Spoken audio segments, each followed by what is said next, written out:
What's up, guys? This is Christian from Avcore TV. I'm here with Mike from Delaware Prada and Andy, right? Andy Trick. They were just talking about you in the other room. They said you can't be interviewed that well. Not that great at it. They say He's here to prove them wrong. So right now we're in Soma, San Diego for the Back to the Roots tour, right?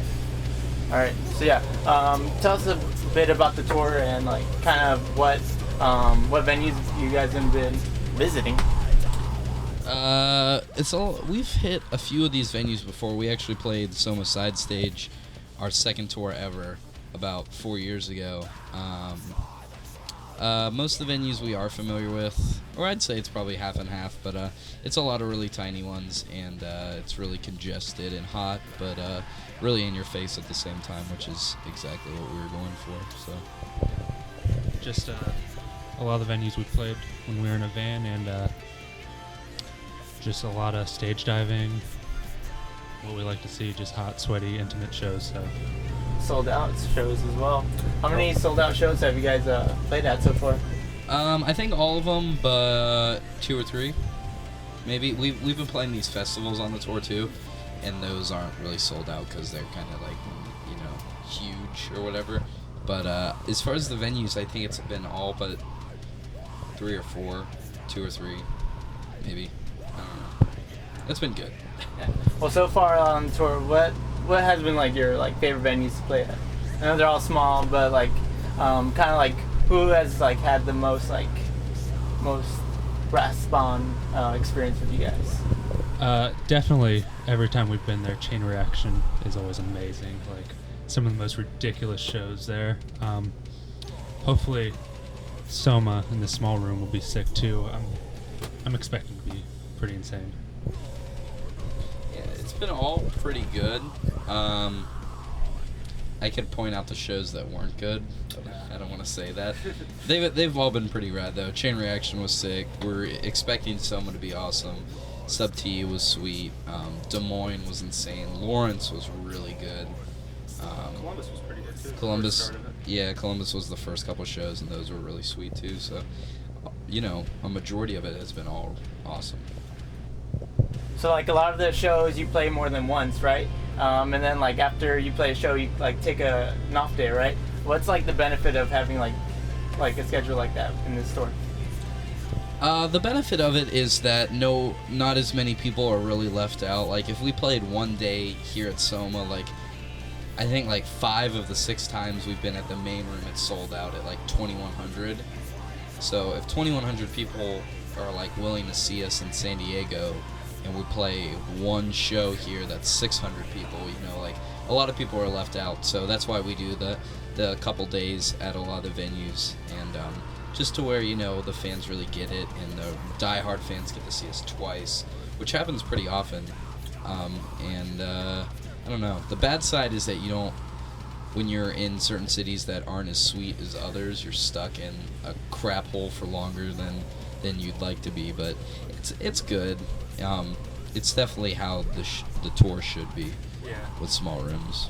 Yeah, there's been at Chain Reaction, actually, there were 2 groups of people that came up and told me how they came to all 3 shows, which is ridiculous, I think. But very awesome. And when we're in nice cities, it is nice to have the entire morning of the second show to just go around the town and not be rushed normally. So it's been a really good tour so far. All right. Well, this question doesn't really go to you, but you guys who have equipment, do you guys have people who still set up your equipment, or do you guys kind of do that yourselves?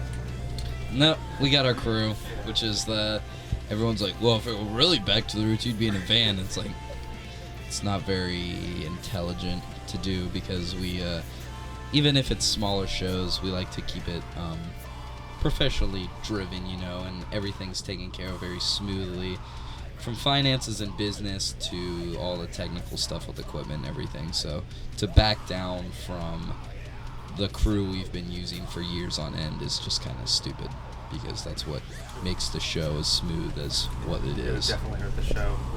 Everything's just so smooth working with them. Just used to it, I guess. All right. So recently, you guys did a photo shoot with Adam Elmakis, right? And then kind of saw some weapons in there. Kind of looks like you were preparing for war or something like that. We're going for the zombie annihilation idea type thing, you know. And my dad actually helped us to acquire a crazy amount of weapons. Like, he had a shotgun. I was like, just called him one day and asked him if we could use that, and he was like, got all excited about it and asked all his friends for any guns they had, and like has a barn full of like axes and anything you can think of. So we showed up. I actually showed up after Adam was there, and there was just like an entire table full of just weapons set up, sprawled out for us to pick from. So it was a lot of fun to do, definitely. Where'd you guys shoot that at? It was my parents' backyard, actually. So, yeah, we have out in the middle of nowhere, so, yeah. Alright, so I guess that was supposed to set up for the zombie EP questions. Want to tell us more about that? We decided to do the zombie EP in fall, winter of last year. Just wanted to do like this whole conceptual thing as far as something brutal and heavy and all this and relentless, but at the same time something that was really fun for fans and kind of like a fresh release for fans to kind of have their hands on, and something that didn't have to be taken as seriously as like a full length. So we decided to do this zombie thing and just have a lot of fun with the project and not just enjoy it, I guess. Will we be expecting any videos for that? People keep asking me that. I guess it's anticipated. I don't know. We haven't talked to our label about it because the EP was kind of all done just on the fact that we're like, let's do it, and they were able to fund it, all of it. And so there's really no budget for anything. We just try to make the budget.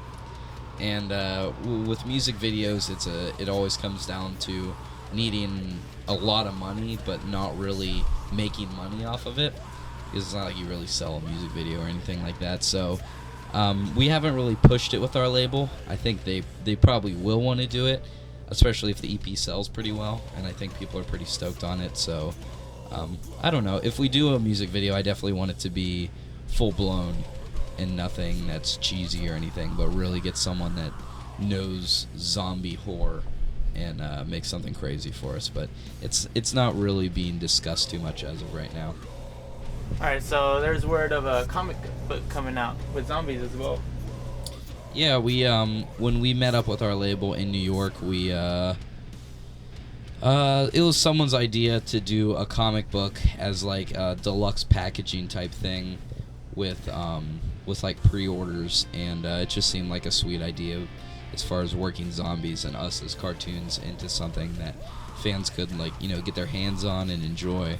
So it just got totally finished up and sent off to be printed up, but it's gnarly, it's crazy.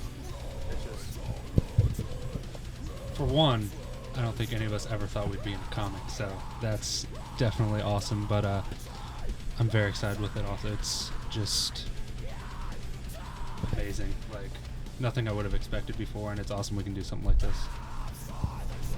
Alright, so a lot has changed since the last time we met. You guys had that really green looking bus. Now you're in this this black tour bus that says Devil Wears Prada on it. It also says Rockstar on it. Yeah, Rockstar gave us some money and stuff. But I don't know. Rockstar, I met Chelsea, who works for Rockstar at this music video shoot. And she was really cool and interested in working with the band. And our last energy drink endorsement didn't go over so well. So we ended up starting to work with Rockstar, and they're really cool, and they understand that, they're not...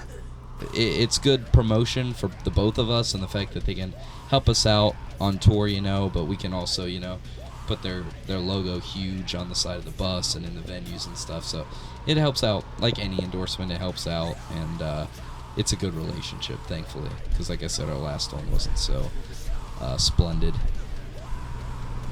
That's good. Okay, well, I guess over the past few years, you guys have been like making your name known. Well, like a lot of bands, they try to kind of go for your sound. They try to like put sounds like the Devil Wears Prada. What do you think of that? Usually I hate it because I hate practically anything that sounds like our band. And, I don't know. It does seem to become pretty popular. I see it on CDs at the store and, like, you know, the up-and-coming labels and just managers picking up these bands and stuff. And I don't know. I guess most people would find it flattering, but most of the bands don't really like us. I think it's because I'm mean. And, I don't know. It does. I do know what you're talking about, though. No Everybody comment. wants to be like you. Yeah.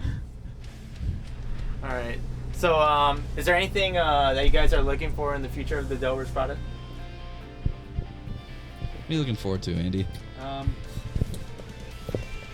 Be as ridiculous as possible. No, I don't know. I'm actually looking forward to going overseas more, which we're going to be trying to do.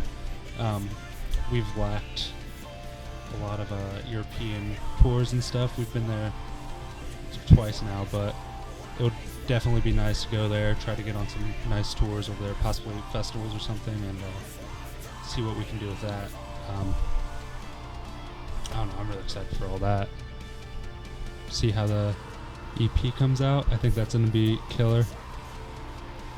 Yeah. Just see what happens, I guess. All right. Well, I hope you guys had a good time today, getting to know these guys a little bit better, better than last time we did this interview, which was horrible. Hey, I'm Andy from the Devil Wears Prada. And I'm Mike, and you're watching Apple Core TV.